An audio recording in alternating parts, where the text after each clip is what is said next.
Sutta. Thank you, Kun. Good morning, good afternoon, good evening, everyone. I'll be reading from the Majjhima Nikaya 64. This is called the Mālunkyāputta Sutta, or the Greater Discourse to Mālunkyāputta. The translation I'm using is Bhikkhu Bodhis. Thus have I heard, on one occasion the Blessed One was living at Savatthi in Jeta's Grove, Anathapindika's park. There he addressed the bhikkhus thus, Bhikkhus. Venerable Sir, they replied. The bhikkhu, the Blessed One, said this. Bhikkhus, do you remember the 5 lower fetters as taught by me? When this was said, the Venerable Mālunkyāputta replied, Venerable Sir, I remember the 5 lower fetters as taught by the Blessed One. But Mālunkyāputta, in what way do you remember the 5 lower fetters as taught by me? Venerable Sir, I remember identity view as a lower fetter taught by the Blessed One. I remember doubt as a lower fetter taught by the Blessed One. I remember adherence to rules and observances as a lower fetter taught by the Blessed One.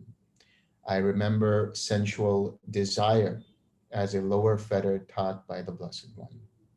I remember ill will as a lower fetter taught by the Blessed One.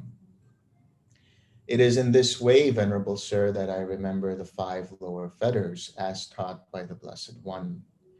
So we understand the 5 lower fetters to be those fetters that are destroyed for one who becomes an Anagami. So I just want to quickly go over what each of these fetters really mean. Identity view is the belief in an unchanging self, a belief in an unchanging personality. And identity view can come up in different ways, but primarily the way to understand it is through the 5 aggregates that are affected by clinging and the views associated with them. The clinging within the 5 aggregates is regarded to be the clinging to that self-view. And there are 20 different types of self-view categorized into 4 different sets of 5. And the reason being is because what we're looking at is the first set of 5 is related to seeing the 5 aggregates as self. So seeing form, feeling, perception, consciousness formations as self. That's the first set. The second set is seeing a sense of self that originates the 5 aggregates. The third set is the view or the set of views that the self is within the 5 aggregates. So we have number 1, the 5 aggregates as self. Number 2, the self originating from the 5 aggregates. Number 3, the self contained within the 5 aggregates. And number 4, the 5 aggregates contained within the self. So it's really seeing that clinging aspect with regards to the self views in each of these 5 aggregates. And conceit is a higher fetter related to I, me, and mine. In other words, even though, for example, a Sotapanna or a Sakadagami or an Anagami has destroyed the identity view, there is still conceit where one still has this projection of I, me, or mine upon the 5 aggregates, even though theoretically and intellectually they understand that the 5 aggregates have nothing to do with an unchanging self or vice versa, or the other 2 sets of view. And then doubt in the practice, doubt in the teachings. The adherence to rules and observances is related to blindly following rules without understanding the importance of them within the context of the rites and rituals related to the Dhamma. But then more importantly, having an adherence to rites and rituals, believing that those rituals will lead one to cleanse their karma in some way or ultimately lead them to Nibbana. Sensual desire we understand as identifying with the sensory experiences and craving for the feeling that arises from the stimulation of the six sense bases. Ill will we understand as the opposite of that. So when there is an experience of the six sense bases and it is unpleasant or displeasing to any of the six sense bases, when one identifies with it, there is ill will or aversion towards it. So then the Buddha says, Mālunkyāputta, to whom do you remember having taught these five lower fetters in that way? So it's interesting. The Buddha is saying that there is more to be understood through these lower fetters, these five lower fetters. The commentary says that the Buddha understood that in Mālunkya's mind, he understood that these were the five lower fetters, but that there is more to be understood in relation to the underlying tendencies, which we'll see here. Would not the wanderers of other sects confute you with the simile of the infant? For a young, tender infant lying prone does not even have the notion identity. So how could identity view arise in him? Yet the underlying tendency to identity view lies within him. A young, tender infant lying prone does not even have the notion teachings. So how could doubt about the teachings arise in him? Yet the underlying tendency to doubt lies within him. A young, tender infant lying prone does not even have the notion rules. So how could adherences to rules and observances arise in him? Yet the underlying tendency to adhere to rules and observances lies within him. A young, tender infant lying prone does not even have the notion sensual pleasures. So how could sensual desire arise in him? Yet the underlying tendency to sensual lust lies within him. A young, tender infant lying prone does not even have the notion beings. So how could ill will towards beings arise in him? Yet the underlying tendency to ill will lies within him. Would not the wanderers of other sects confute you with this simile of the infant? So the Buddha is talking about the underlying tendencies, the anusayas, which are understood to be the tendencies that are within the link of bhava, within the link of being. It is through clinging to the four types of clinging that these underlying tendencies are given strength and solidify into that sense of being.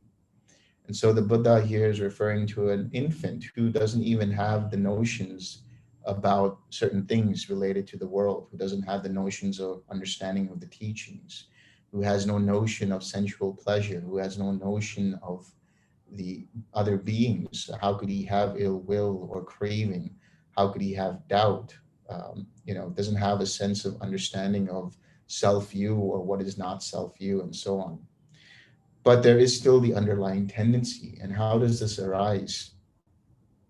If you look at it within the context of rebirth on the micro level, which is to say the rebirth that arises in every moment, every time there is craving that arises, that is to say that there's identification with the sensory experiences or the mental experience, where then a being says, I don't like this, or I like this. They either try to push it away, whatever is arising, by identifying with it, or they want more of it and are discontent with having not enough of it. When the craving arises, this gives rise to all of the stories in clinging, which is to say there's a clinging to sensual pleasures. There's the idea that this is affecting me, and so this is the reason why it's affecting me. And so now it creates a memory of, or association of memories related to that craving. Likewise, we're clinging to self-view, clinging to rites and rituals, clinging to rites and rituals, clinging to self-view, clinging to sensual pleasures, and clinging to views in general. And then when that clinging becomes solidified, it actuates or activates these habitual tendencies. These are the latent tendencies or underlying tendencies related to aversion or craving. It's the tendency towards craving, the tendency towards aversion, the tendency towards views, the tendency towards doubt, the tendency towards being, conceit, and ignorance. And so these accumulation of tendencies create that sense of a being, which then creates the birth of action, which is the action born from these tendencies that are propelled by these tendencies. On the macro level of rebirth, you have a being who is in the womb, for example, in a human birth. And then there is all of these tendencies being created based on what is experienced in the womb. And this is the accumulation of those tendencies. And then there is the physical birth where through which those tendencies take root in that being. So the Buddha continues. Well, here the Ananda says, thereupon the Venerable Ananda said, it is the time, Blessed One, it is the time, Sublime One, for the Blessed One to teach the 5 lower fetters. Having heard it from the Blessed One, the bhikkhus will remember it. Then listen, Ananda, and attend closely to what I shall say. Yes, Venerable Sir, the Venerable Ananda replied. The Blessed One said this, hear, Ananda, an untaught, ordinary person who has no regard for noble ones and is unskilled and undisciplined in their Dhamma, who has no regard for true men and is unskilled and undisciplined in their Dhamma, abides with the mind obsessed and enslaved by identity view. And he does not understand as it actually is the escape from the arisen identity view. And when that identity view has become habitual and is uneradicated in him, it is a lower fetter. He abides with the mind obsessed and enslaved by doubt, by adherences to rules and observances, by sensual lust, by ill will, and he does not understand as it actually is the escape from the arisen ill will. And when that ill will has become habitual and is uneradicated in him, it is a lower fetter. So those anusayas, those latent tendencies, those underlying tendencies, the more they are activated and used or utilized in the form of action through words, through speech, through action and thought, they start to solidify and they create those fetters. And those fetters are those fetters of the 5 lower fetters. That is identity view, that is doubt, that is rules, attachment to rules and observances, that is sensual craving and ill will.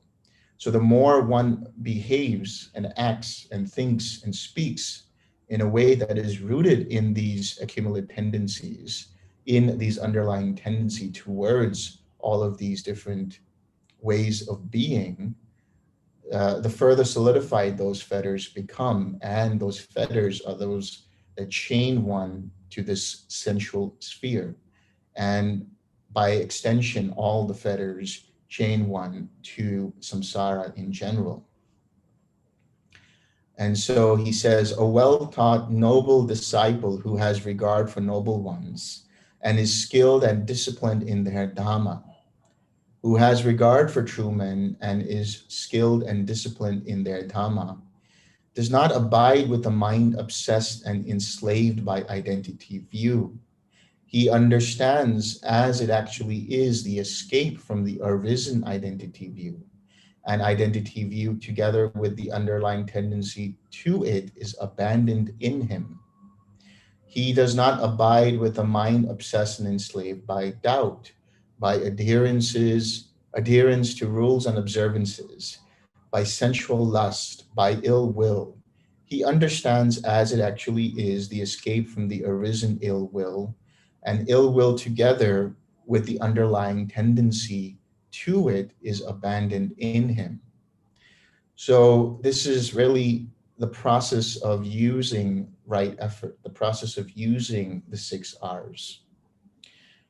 Whether it's in the meditation or it's in daily life, when an experience arises in the way of the senses or the mind, and you start to see that there is a identification with it, that there is this craving or aversion towards it, and then there is this clinging, the four types of clinging. As soon as you recognize it and acknowledge it and are aware of it, you understand the danger in it. You understand that this is causing you stress, this is causing suffering. And so you let it go by releasing your awareness from it, coming back to the mind and body, and relaxing the tension and craving present in mind and body. And in doing so, you are releasing the the craving or any of the hindrances or those actions rooted in those five fetters. When you let go, you are abandoning also the underlying tendency, because you are reformatting the hard drive of your mind, so to speak. Every time you see that there's a choice present for one to continue to identify with what is arising and then act from there, you can make a choice to see that, okay, this is not the right way, and let go of it. And what's happening is, bit by bit, every time you start to let go through right effort, through the 6R process, you are strengthening certain formations that are rooted in those wholesome actions and activities and choices, and weakening the other ones, thereby weakening the underlying tendencies as well, thereby weakening the clinging as well, thereby weakening the craving bit by bit by bit. There is a path, Ananda, a way to the abandoning of the five lower fetters, that anyone without relying on that path, on that way, shall know or see or abandon the five lower fetters. This is not possible. Just as when there is a great tree standing possessed of heartwood, it is not possible that anyone shall cut out its heartwood without cutting through its bark and sapwood too. So too there is a path. This is not possible. There is a path, Ananda, a way to the abandoning of the five lower fetters, that someone by relying on that path, on that way, shall know and see and abandon the five lower fetters. This is possible. Just as when there is a great tree standing possessed of heartwood, it is possible that someone shall cut out its heartwood by cutting through its bark and sapwood. So too there is a path, and this is possible. Suppose, Ananda, the river Ganges were full of water right up to the brim so that crows could drink from it. And then a feeble man came, thinking, by swimming across the stream with my arms, I shall get safely across to the further shore of this river Ganges. Yet he would not be able to get safely across.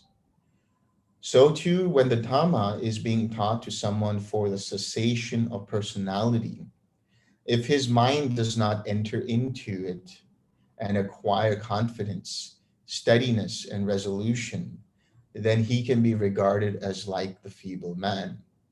Suppose, Ananda, the river Ganges were full of water right up to the brim, so that crows could drink from it. And then the strong man came thinking, by swimming across the stream with my arms, I shall get safely across to the further shore of this river Ganges. And he would be able to get safely across. So too, when the Dhamma is being taught to someone for the cessation of personality, if his mind enters into it and acquires confidence, steadiness, and resolution, then he can be regarded as like the strong man. And what, Ananda, is the path, the way to the abandoning of the five lower fetters? Here, with the seclusion from the acquisitions, with the abandoning of unwholesome states, with the complete tranquilization of bodily inertia, quite secluded from sensual pleasures, secluded from unwholesome states, a bhikkhu enters upon and abides in the first jhana, which is accompanied by applied and sustained thought, with rapture and pleasure born of seclusion. So he says here, with the seclusion from the acquisitions, this is attention to the sensory experiences that are arising, which then give way to attention to the five aggregates, as well as the links of dependent origination. So for a mind to get into the first jhana, there has to be the understanding that the mind no longer pays attention towards the five aggregates or towards the six sense bases or their experiences, but comes towards the feeling in the body and in the mind as it actually is, tranquilizes the body, relaxes it, doesn't pay attention to any of the sensory experiences, and then generates with thought, with visualization or verbalization, that loving kindness, for example. And then while one is in the first jhana, this is what the Buddha says: whatever exists therein of material form, feeling, perception, formations, and consciousness, that is the five aggregates, he sees those states as impermanent, as suffering, as a disease, as a tumor, as a barb, as a calamity, as an infliction, as alien, as disintegrating, as void, and as not self. He turns his mind away from those states and directs it towards the deathless element. So in other words, what the Buddha is referring to is, while one is in jhana, or in this deep state of mind, which is secluded from the experience of the five aggregates, from the experience of the six sense bases, and just pays attention to the arising of how form arises, how feeling arises, how perception arises, not getting attracted or clung to them, not clinging to them, but understanding them as they actually are when they arise and pass away, the form, the feeling, the perception, the formations, and consciousness. In the seeing of the arising and passing away, one understands them to be impermanent. And if what is impermanent is not a self that is unchanging, it continually changes, one understands this as not self. All of these terms, impermanent, as suffering, as a disease, as a tumor, as a barb, as a calamity, as an affliction, as alien, as disintegrating, as void, as not self, are basically synonymous of each other, and synonymous basically of impermanence, that is anicca, suffering, that is dukkha, and anatta, or not self. So if something is impermanent and it arises and passes away, it cannot be considered to be self, not worth holding on to, and produces suffering because it cannot produce long-lasting happiness. So having seen this, the mind naturally tends towards the deathless element, which is the nibbana element. And it is described in the following way. This is the peaceful, this is the sublime, that is the stilling of all formation, the relinquishing of all attachments, the destruction of craving, dispassion, cessation, nibbana.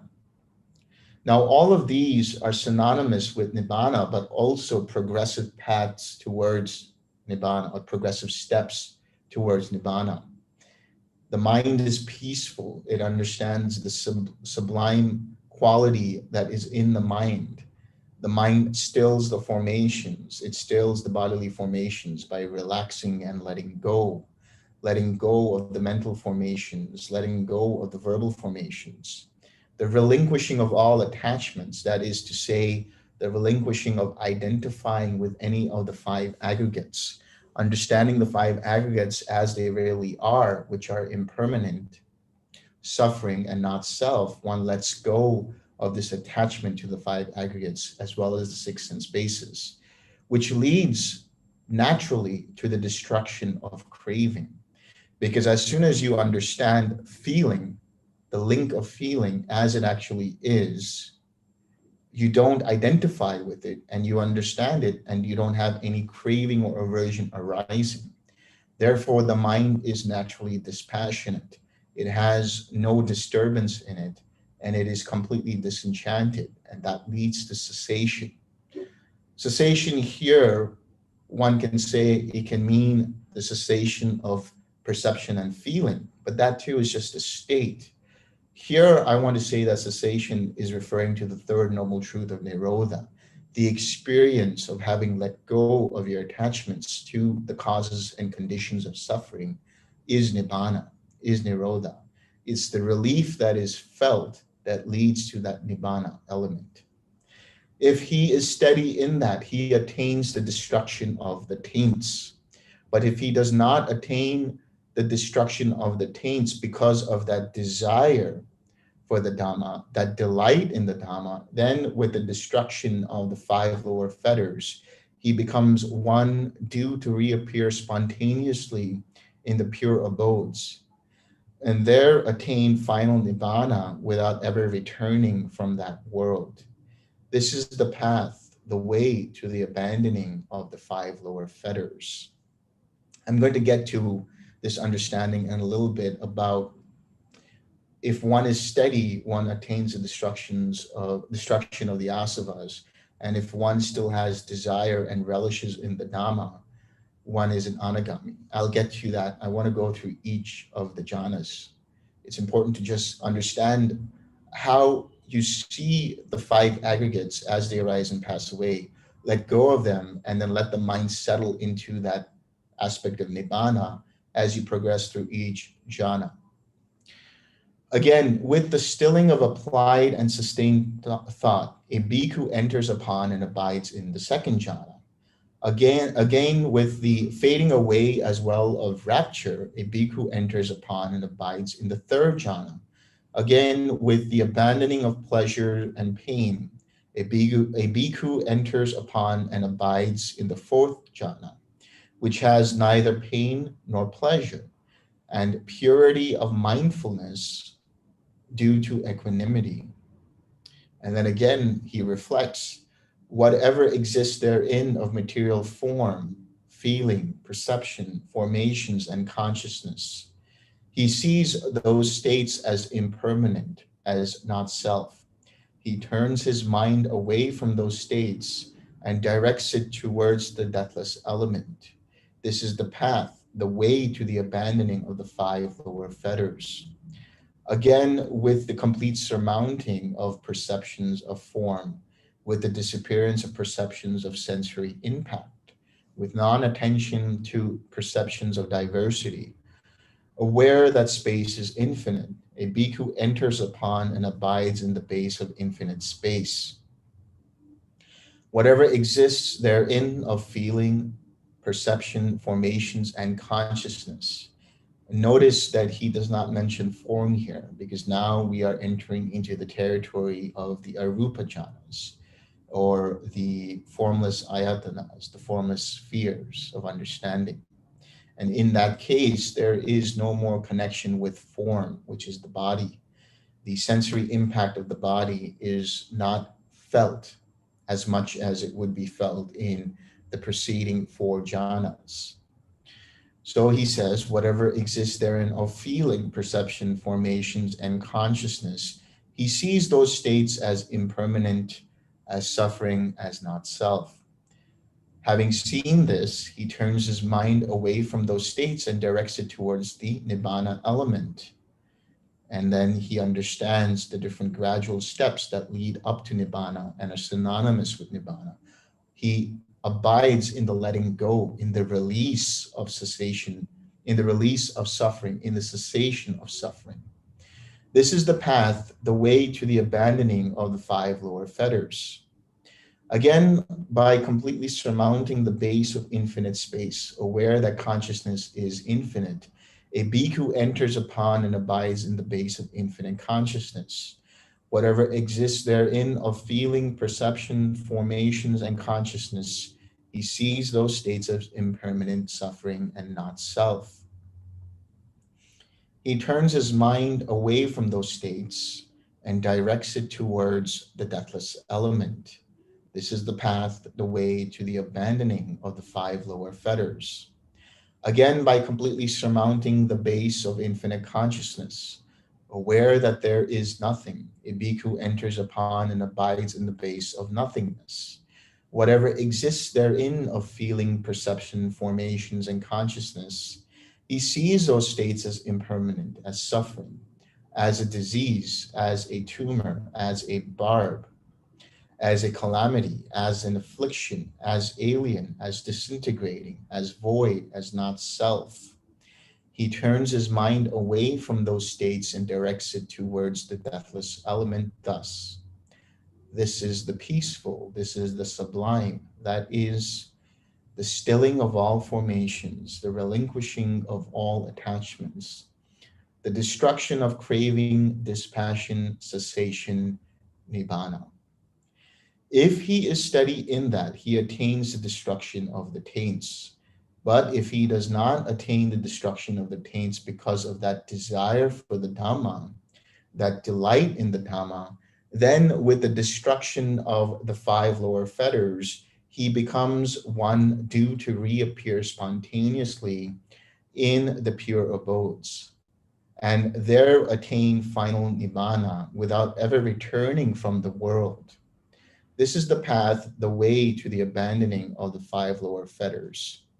So before I get into the Anagami and the Arahant, you'll also notice that the Buddha doesn't talk about neither perception nor non-perception. That is because the mind is so refined that because there is no inkling of perception, there's just this proto-perception, this idea of different disconnected images and disconnected formations, that it is not possible for the mind to immediately see the arising of the different aggregates. Even though they are present, the mind has become so subtle that it is unable to see it. So only up until the level of nothingness that the mind is still able to see the processes of the five aggregates, and thereby understanding the five aggregates as they really are, letting go of the clinging to them, letting go the misperception of them, the mind immediately turns towards the release from them, the release of the causes and conditions of suffering, and understands it in this way, as the Buddha just said. But then what is the difference between one who delights in the Dhamma and then thereby becomes an Anagami, and one who destroys the taints, the asavas, and thereby has arahatship?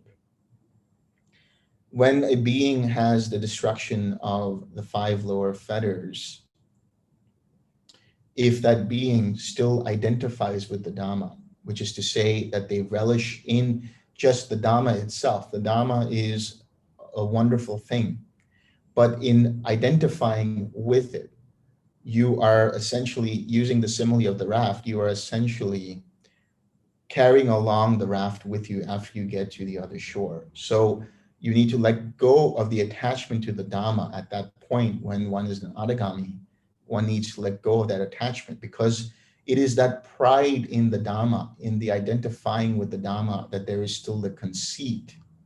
And upon this conceit rests that fetter of restlessness, that craving for existence, non-existence, and the ignorance that is present.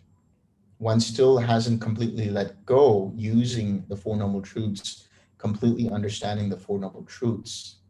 But if one understood that the Dhamma itself is also impermanent and needs to be let go of, once one understands the path leading to the destruction of the taints will be destroyed. And those taints are sensual craving, sensory desire or craving, being or identification, and ignorance. As soon as one lets go of sensual desire, the fetter of sensual desire, there no longer arises the taint of sensual craving, because that sensual craving no longer projects onto to create sensual desire in a person or ill will. But when there is still the being, the taint of being, there's still conceit, there's still projecting onto reality the associations of one's memories, the associations of all the things that one has learned as being self, and projecting it onto reality.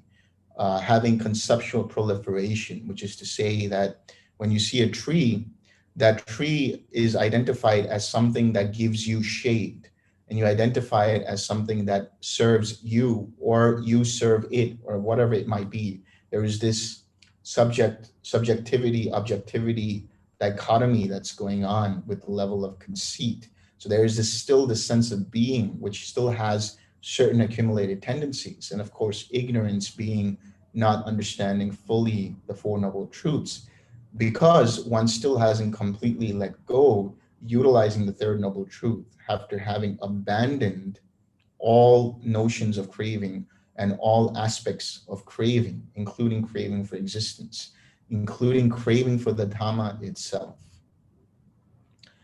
Venerable Sir, if this is the path, the way to the abandoning of the 5 lower fetters, then how is it that some bhikkhus here are said to gain deliverance of mind, and some are said to gain deliverance by wisdom?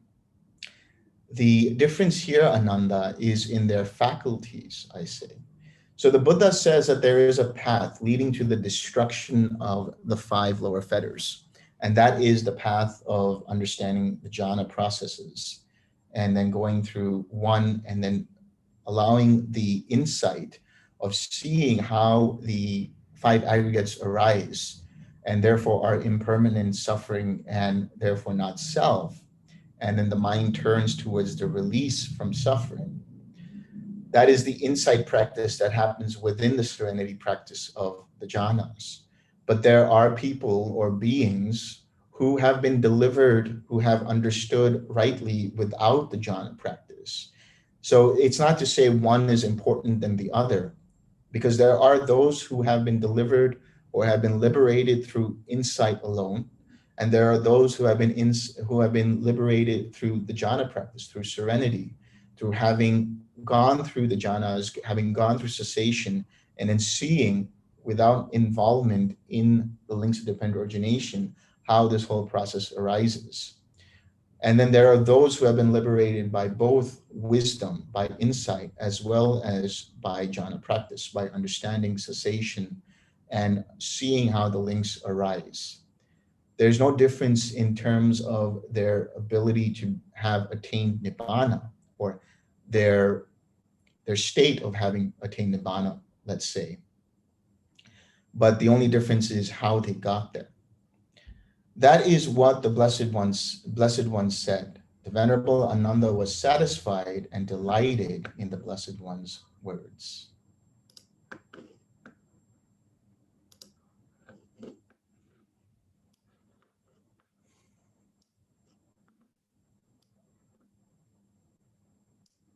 Questions?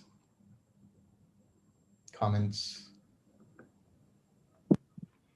It sounds to me like it's quite difficult to turn your attention towards nibbana without adding craving for nibbana to it. Yeah, it has to be a natural progression.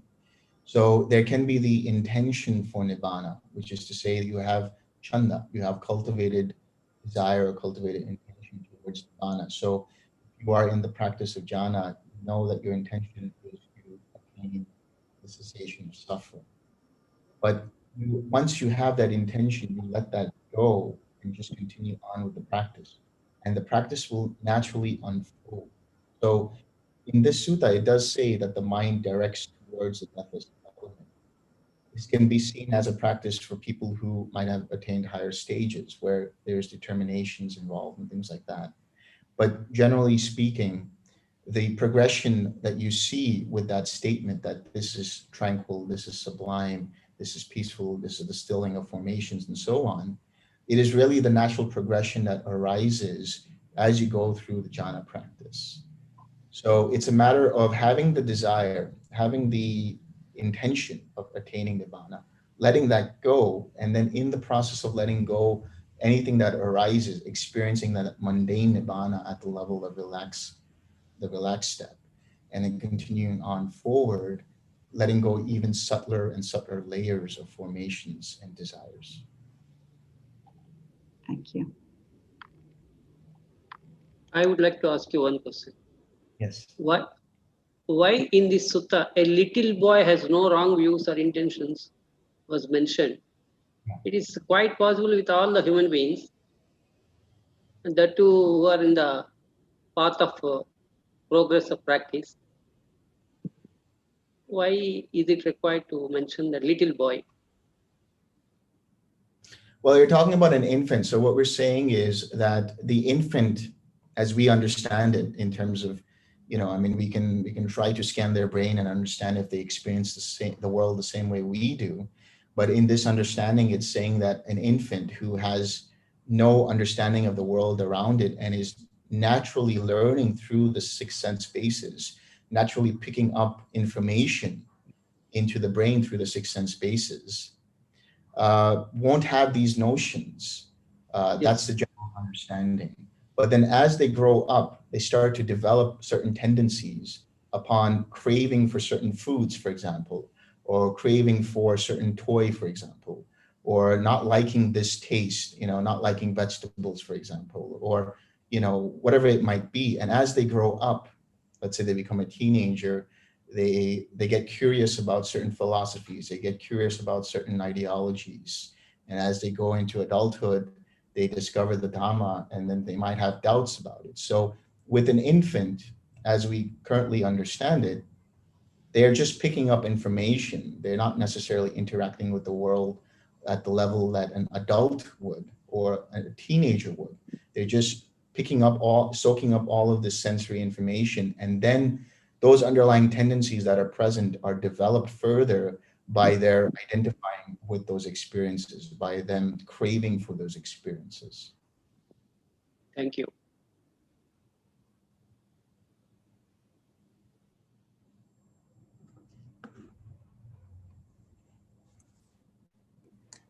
Hi, good evening. Yes, sir. Hello. Hi. Yeah, one question came to mind. There's another sutta that says that craving and with craving as the moish and the karma as your field, consciousness as your seed, that's how rebirth is happened. From that illustration, does it sort of indicate that the stage where is either we call it an existence or a being or underlying tendency, that part of the link can also be addressed as the stations of consciousness? We have 7 stages of station of consciousness for the consciousness to attach to. Yeah, if I understand, basically this idea, that simile that you're talking about, the moisture, the seed, and the field, it is talking about being in these different 3 states of existence that the Buddha describes. And so that's related to the macro level of rebirth. So the establishing of consciousness that happens in a being happens through clinging, through craving. So let's say at the level of rebirth, just before one takes birth into a new human life, there are certain formations that arise at that point of death. And those formations then are clung onto. Formations here are those carriers of karma. So a being, for example, at that point will either have regret or remorse, or they will have craving for having more of that formation that arises. That craving or aversion is what then clutches onto that formation.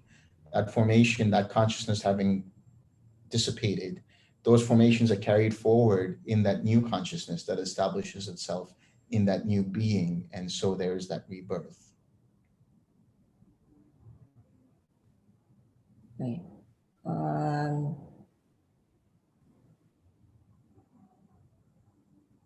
What is then station of consciousness? When you say station of consciousness, can you clarify, please? I don't know. I mean, in Indika Nikaya 15, Bhikkhu Bhuti explains the dependent on origination when it comes to this part about the rebirth. He tends to talk about the element of the consciousness and the element of the stations of consciousness.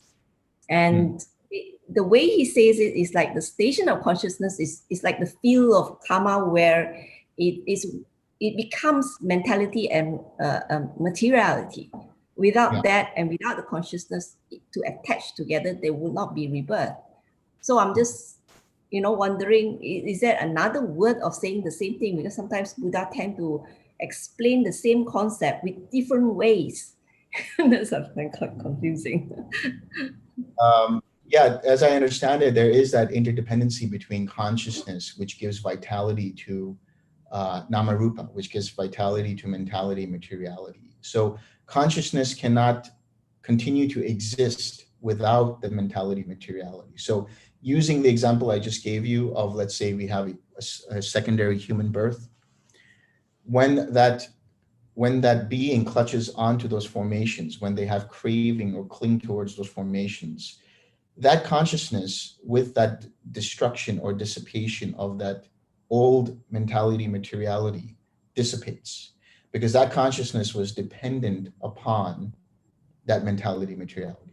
However, the formations activate a new consciousness, which then gives life to the new mentality and materiality. And there is being. There is the being that is being created in the womb, and then the physical birth that arises after 9 months.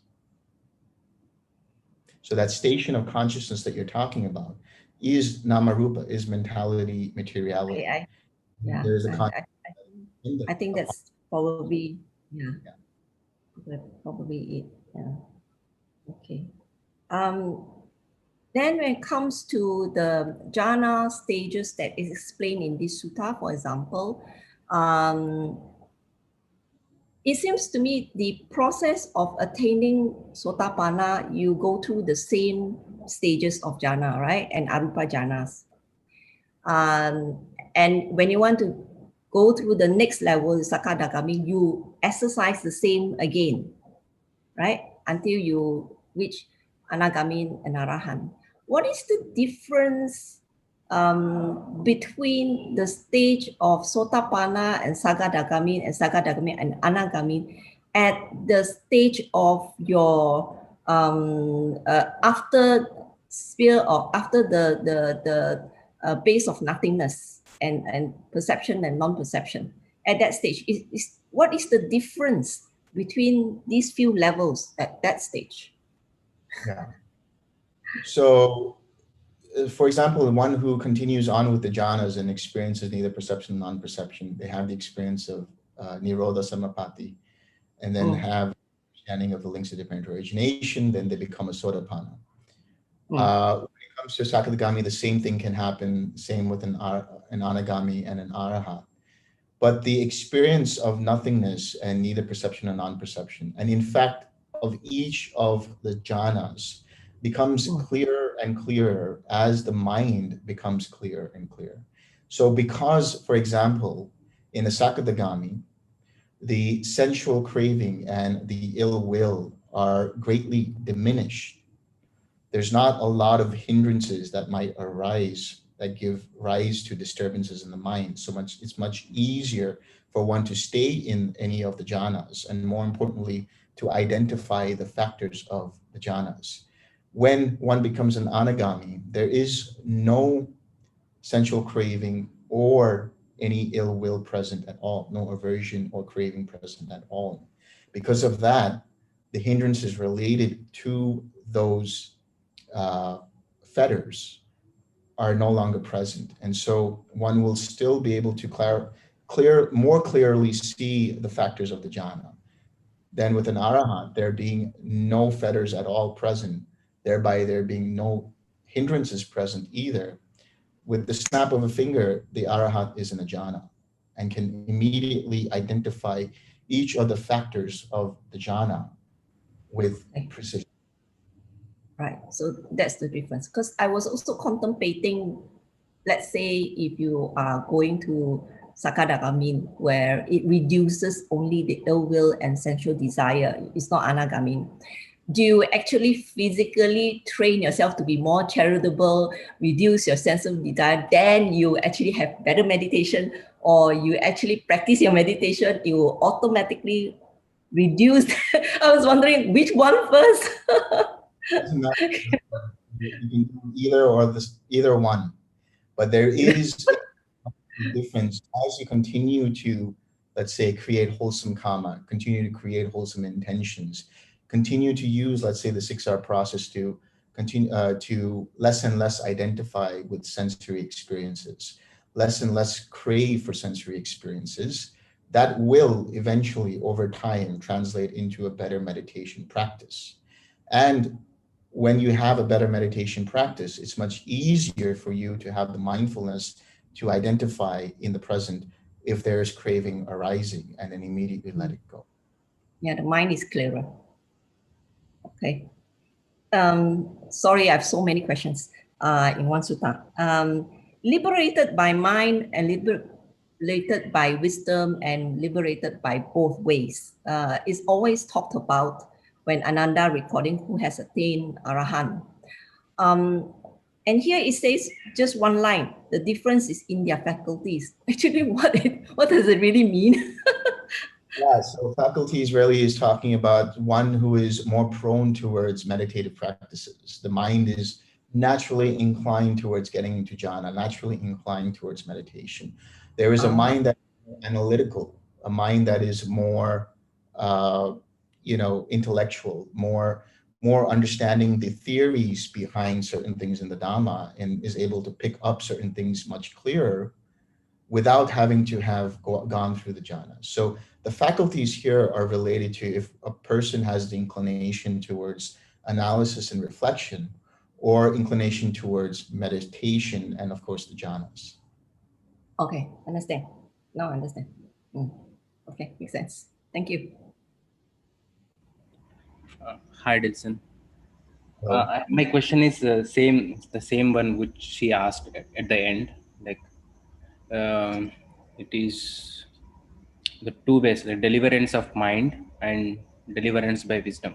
In Pali, it is translated as Cheto Vimutti and Panya Vimutti.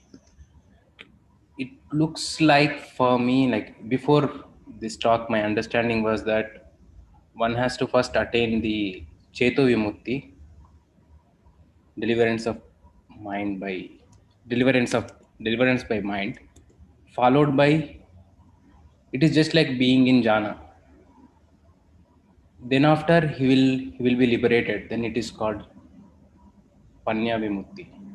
Is my understanding is correct? Or So if you're not doing one-pointed absorption in the jhanas, if you are doing jhana practice in a way where the mind is open, there is an open awareness, then you have the space for insights to arise. You have the space for panya to arise. So with the jhana practice, it happens simultaneously that you have certain insights. For example, in infinite consciousness, you start to get some insights into impermanence of consciousness, into the suffering aspect of consciousness, where the mind tires of the flickering and whatever it might be that you experience, and understands that there's no controller here, that it's just being caused by a series of conditions. And then there is that insight into the three aspects of reality. So there is a concordance between jhana practice and insight. The insight will arise if you're doing correct form of jhana.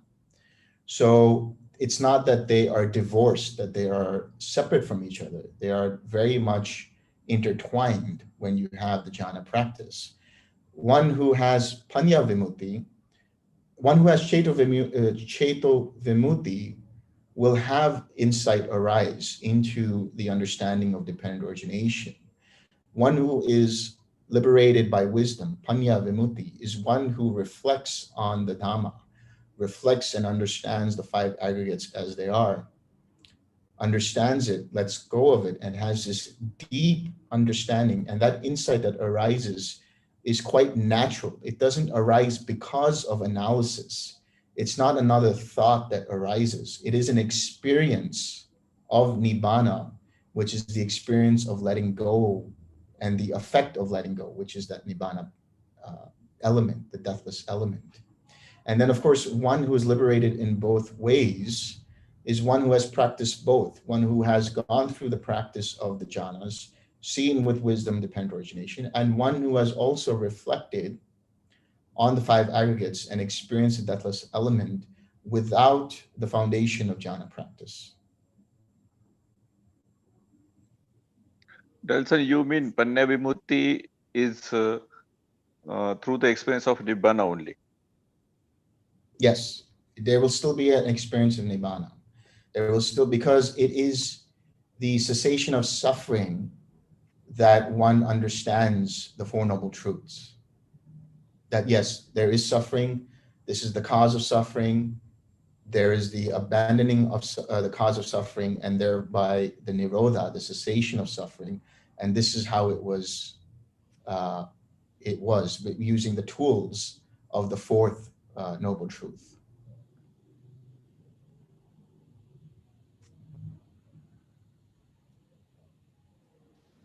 Can I say something like if somebody is Cheto Vimutti, and with just Cheto Vimutti he can become a noble?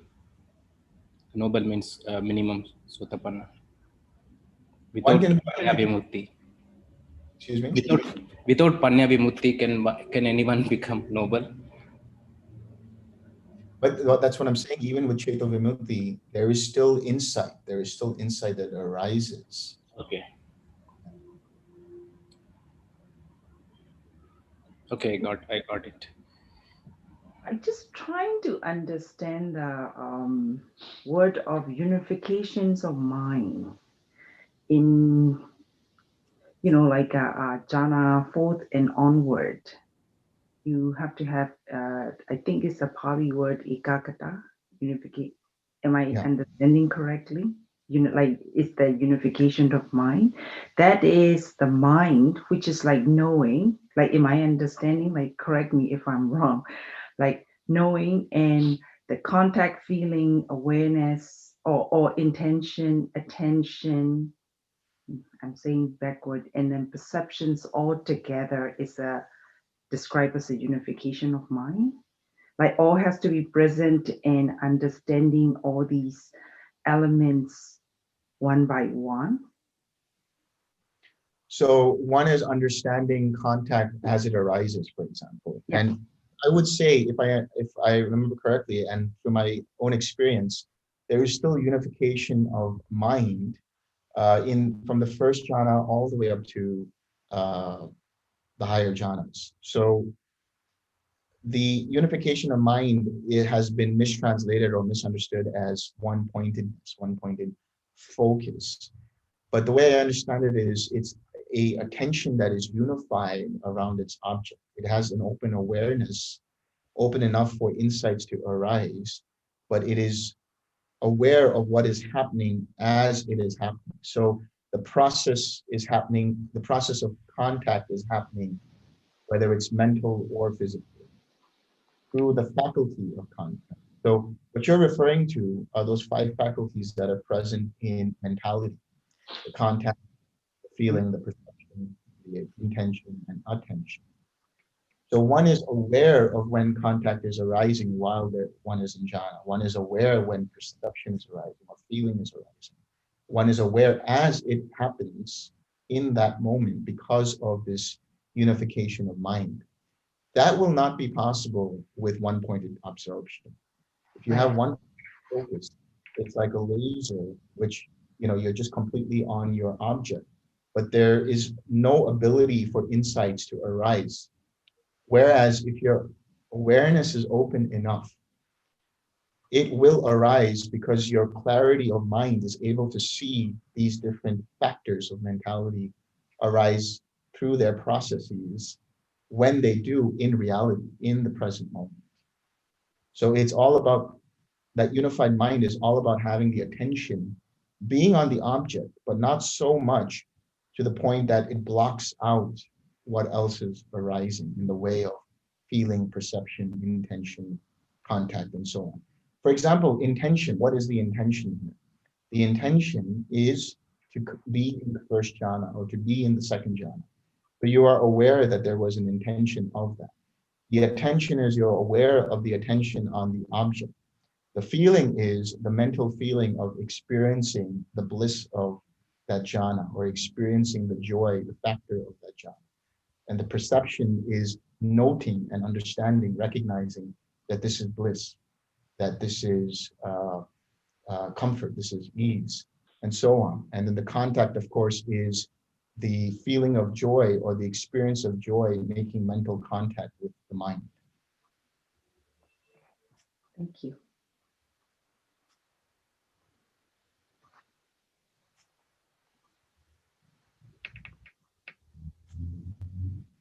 One last question. Okay, Buddha here uses an example of infant.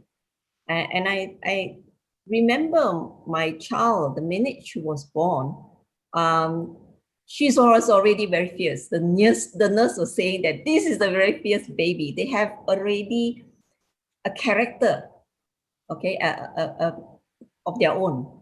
And you put the boy, he will have his own character. The girl will have his own character. You can tell. Is that due to underlying tendency? And as such, can we say underlying tendency in a way from the last life to this life is translated to what we call character of the infant? Or is it memory? Because, you know, that's kind of the confusing part. And then on top of that, people are telling me karma is actually consciousness. Okay. So yeah. When you look at infants, they already seem to have a personality of their own, don't they? They some are fierce, as you said. Some are more docile. You know, some are maybe more angry, or some are more peaceful, or whatever it might be. And character and memory. So when you look at it, the underlying tendencies are being. So they are what create the character of, let's say, a person, quote unquote, a person. So being can also be understood as character. That's actually a very good word to use in place of being, let's say, because your character comes from the habits that you continue to create and cultivate based on how you experience reality around you and how you respond to the sensory experiences. But karma cannot be considered to be consciousness. Karma is, there are two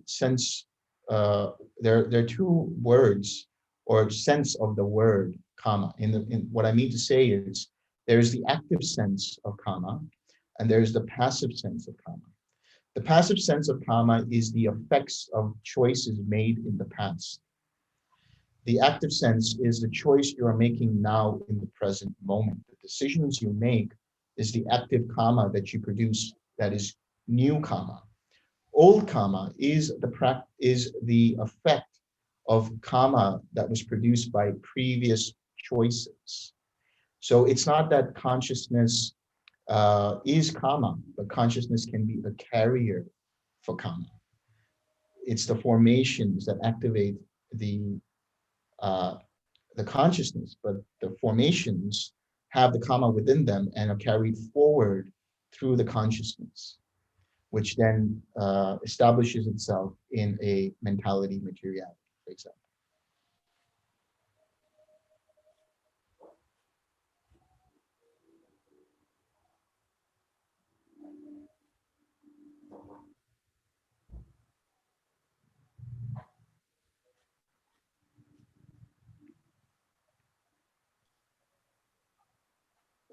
Hi, Delson. I've got a question. Buddha always seems to say that go to a secluded place, and there must be a reason for it. And just more of a daily living, kind of more tangibly.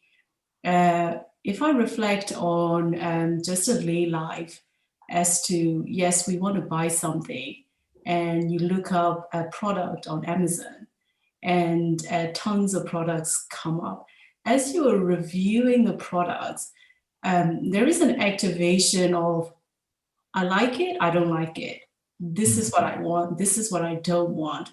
So there is an activation of some level of craving is being activated even in that decision-making process. So, you know, the question is, what would be a wholesome way of conducting that kind of activities, given that as a lay people, we're constantly making decisions like that? Yeah. Essentially, you want to see if the product you're looking at, let's say on Amazon, is it beneficial to you? Instead of you got to reframe the understanding and the intention. Instead of having the mind immediately magnetized towards it and say, I want this and I need this, rather come back to it and say, let that go and say, is this useful for my present situation? Is this somehow going to be useful or beneficial for my present situation? Does it have some kind of utility value in my life circumstance at the moment? Instead of identifying with it and saying, well, I need that because it's colorful, I need that because so and so and so and so. Rather, have the question, is this going to benefit me in the long term, and is it going to be practically beneficial to me? Rather than fulfilling some kind of emotional need or fulfilling some kind of, spur of the moment need, which identifies with that craving. Thank you. Hi, Delson. I have a question related to the previous one regarding one experience the Nibbana element through reflecting in the Dhamma or reflecting the five arahant. So does it mean that they not particularly understand clearly the dependent origination through that reflection process? No, they would experience and understand dependent origination because they will see how craving can arise through one or more of these five aggregates. In other words, one will see how craving arises if one identifies with form, which also includes the physical six sense bases. One can see if craving arises because one identifies with the sensory experience at the level of feeling, or with perception in which one sees it as pleasant, unpleasant, or neutral, and identifying with that. Likewise, with cognition or consciousness, it is the sensory cognition or the sensory consciousness where one can see if craving is arising. So, and then with formations, seeing how the intention is present. Is the intention rooted in craving, or is it rooted in wisdom, in understanding that this is impermanent? So if somebody is just reflecting on the five aggregates, they will still have an understanding of how the links of dependent origination flow through these containers, which are each of these five aggregates. Thank you.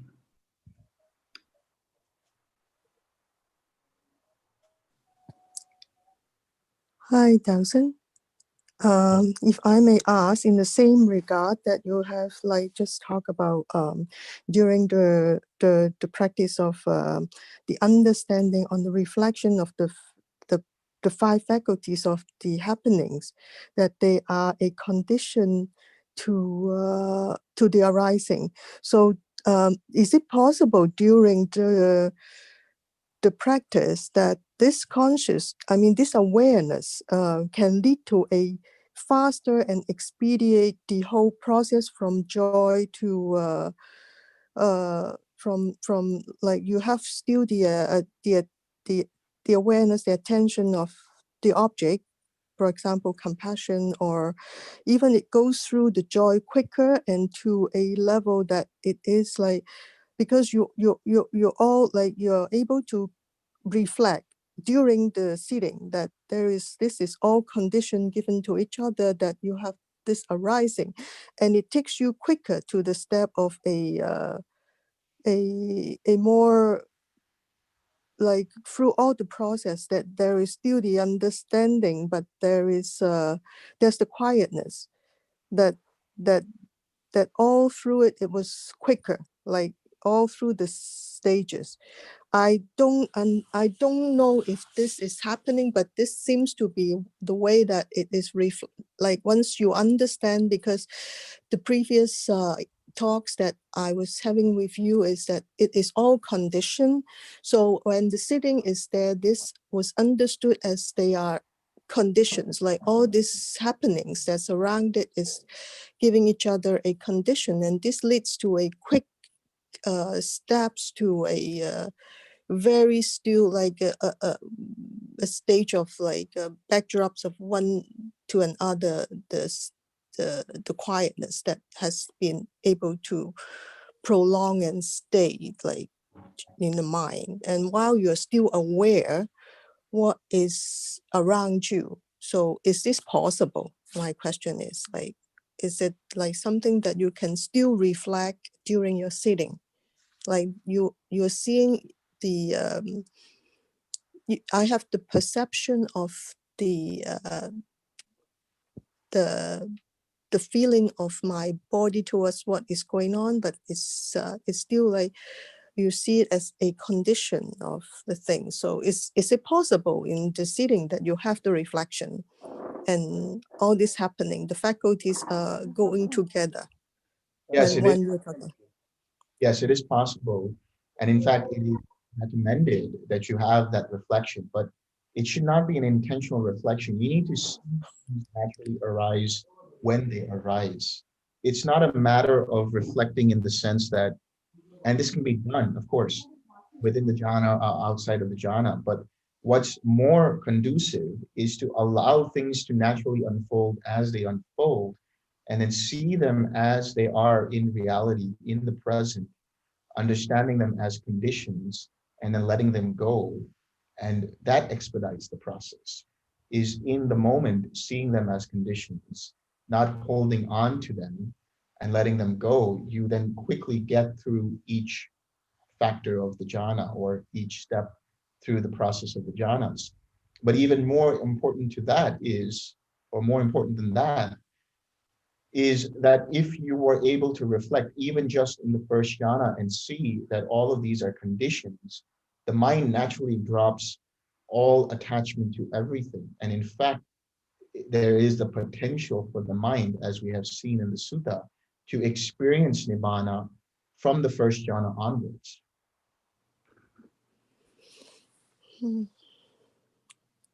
Okay, yeah. Yeah, give me some hints there. Yeah, it's not the intention to look for it, but you're seeing it from what is happening around at that moment. That is what it is. Yes. So you can still feel like that the breathing is there, but you're not putting the attention. You know, this is just one of the way that it just come along, right? So you can feel that breathe, like that very internal breathing that was actually creating some sounds of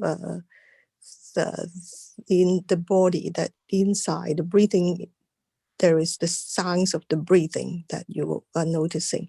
So those are signs that giving you the perception of that feeling towards the understanding of the mind, the consciousness. But it is like it is coming and going. So it's one of the conditions arising. That is the way that we see it even during the sitting. Is that right? Yeah, and that is the mind aspect of the mind, to be able to see as it arises what is arising. So if you have the perception of breathing, you see that there is the mindfulness that the body is breathing, and then there's a mindfulness of how the mind moves from there to seeing, for example, how a fly touches the skin, or the mindfulness of how the sound arises and passes away. So that's the mindfulness aspect. That's what you're utilizing when you're seeing these things. Okay, thank you. Thank you for answering me. Thank you.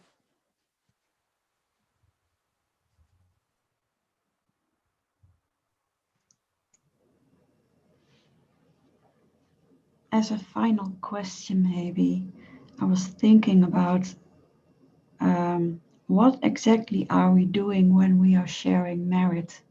Because it sounds like you are giving away good karma, but that is not possible to my understanding. So what are we doing in that way? My understanding of sharing merit is being able to get to that level of loving kindness, to be able to share the good benevolence and wishes of other beings being freed of suffering. That's how I understand sharing merit. Yes, the idea of transferring one's good karma to another.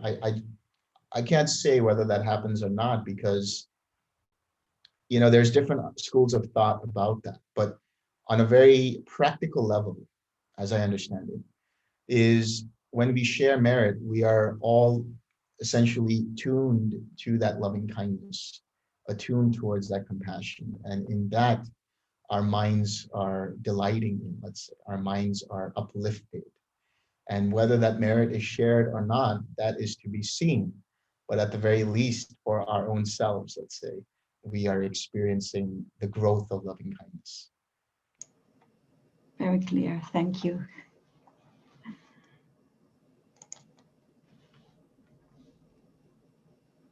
So on that note, shall we share merit?